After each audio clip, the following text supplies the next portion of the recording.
রব্বুল আলামিন, ইয়া আল্লাহ, আসর নামাজের পরে তোমার দরবারে আমরা কতিপয় বান্দা এতিমের মতো হাত উঠেছি। আল্লাহ, তুমি আমাদের জীবনের সমস্ত গুনাহগুলি মাফ করে দাও।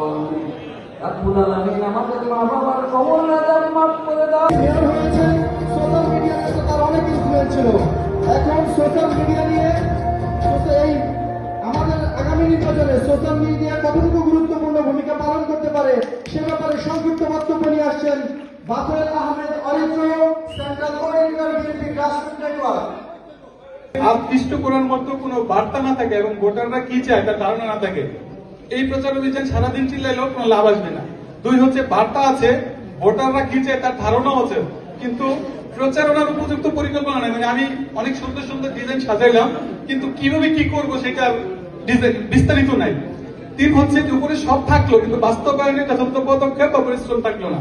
এই তিনটা যদি না থাকে তাহলে আসলে আমরা সারাদিন যদি কষ্ট করতে থাকি আমাদের কোনো ফল আসলে আসবে না। আর আমরা ইতিমধ্যে সব জানি, সব ঠিকঠাক আছে, এইটা যদি কেউ ধারণা করে সে রেজাল্ট ফল করতে পারে। যে একটা লিখিত প্রচার পরিকল্পনা থাকতে হবে, এটা কেন্দ্রীয় ভাবে রনি ভাই মেনটেন করে, কিন্তু আপনারা যারা ছোট ছোট আকারে কেন্দ্রকে এক হচ্ছে যে গবেষণা, এটা আসলে আপনাদের কাজ না, এটা রনি ভাই কেন্দ্রীয় ভাবেই করছে, আপনারা হয়তো অনেকে এই বিষয়গুলো জানেন। দ্বিতীয় হচ্ছে যে লক্ষ্য নির্ধারণ, আমি এই লক্ষ্য নির্ধারণটা বিস্তারিত আপনারা আসবো। তৃতীয় হচ্ছে হলো ভোটার টার্গেটিং, মানে কাদেরকে আপনি টার্গেট করবেন ভোটের জন্য। ফোর্থ হচ্ছে হলো বার্তা বা মেসেজ, কি বার্তা নিয়ে হচ্ছে আপনি ভোটারদের কাছে যাবেন, তারা কি উত্তর দিয়ে ফিডব্যাক দিবে। এরপর হচ্ছে এই বার্তাগুলো নিয়ে কিভাবে ভোটারদের সাথে সংযোগ করবেন সেই বিষয়টা আসবে, এবং সর্বশেষ আসবে পরিকল্পনার বাস্তবে।